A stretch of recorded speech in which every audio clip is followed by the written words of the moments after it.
Game 1 of the Lincoln Riley era is officially in the books. A 56-7 win over UTEP. Reagan, in the OU intro video, it talked about not as much of a new era for Lincoln Riley, but more of a continuation of a dynasty. And it's kind of interesting, for a guy, small town Texas, Muleshoe, Texas, coming in to OU, 2 years as offensive coordinator, and then in the blink of an eye, he is the new head coach and is now 1-0. OU's winningest coach by percentage, at least. What did you think of his, debut today? I think the funniest part about all of this is the fans and us, the media, were the ones that were, hyping this all up. And to Lincoln, it's just another game. Yeah. He's going out there coaching, calling plays like he normally does. It was funny in the post games talking about, I'm not used to having to decline or accept yeah, exactly. Yeah. So that part's weird getting used to, but it wasn't that dramatic change. It wasn't that big pregame speech that shifting the reins from Bob Stoops to now Lincoln Riley. It was just another game for him. And he apologized to the media after the game for not having that great story to tell. Exactly. But I think it just goes to show about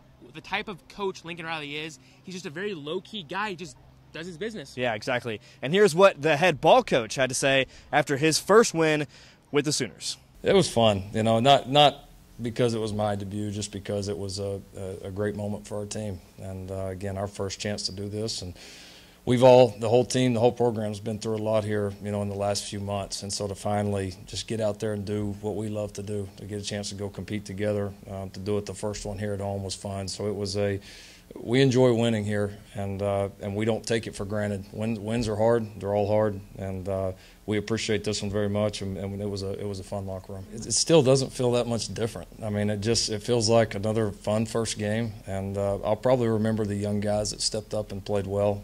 And now, again, this.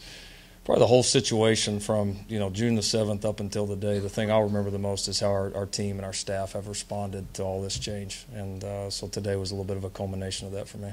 It wasn't just Lincoln Riley making his debut. A lot of young guys on offense and defense also making their first appearance for the Sooners today. Reagan, who stood out to you the most? For me, there was two guys. That was Marcellus Sutton, a true freshman coming in here, playing great, got his first touchdown. But also Jeff Burdett, not a freshman, makes his debut as a Sooner, 4 catches for 91 yards, had a big one-handed grab. I think he had a great day. Yeah, also Baker Mayfield, not a new guy, just like Jeff Burdett, but 19 of 20, 329 yards, 3 touchdowns.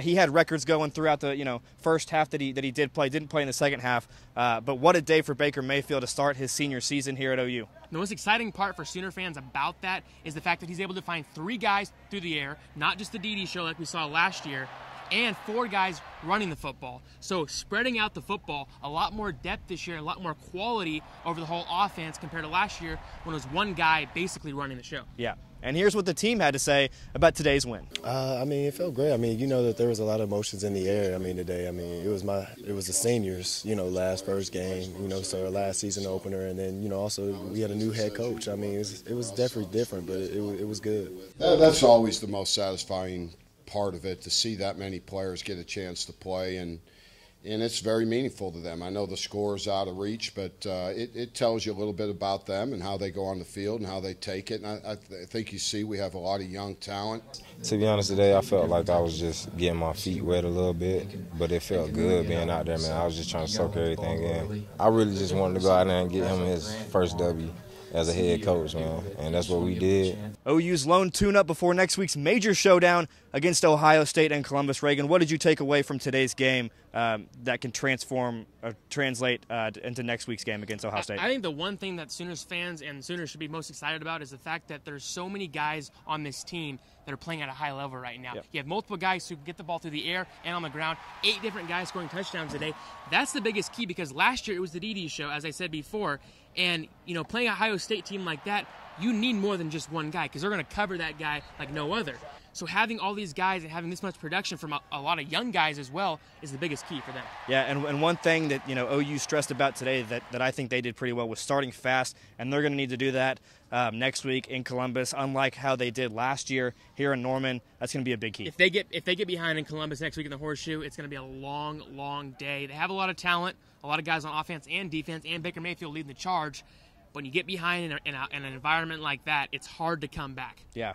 earlier this week. Ohio State didn't look too good in their win, so you can bet that they're going to be fired up next week. I'll tell you what, Urban Meyer, I bet, was not pleased with the performance in that first half. They turned it on in the second half, and I think they're going to be ready for the Sooners next week. But I also believe that Baker and the Sooners will be ready for them because, like Baker said last year, he came back for one reason, that's to win a national championship. This is the first big challenge, and that's next weekend. Yep, if they can get over that hurdle, I think they might have a good shot. But until next week, that'll do it for us here in Norman. For Reagan Ledbetter, I'm Carson Williams. Be sure to check out OUNightly.com and OU Nightly weekdays at 4:30 for more information.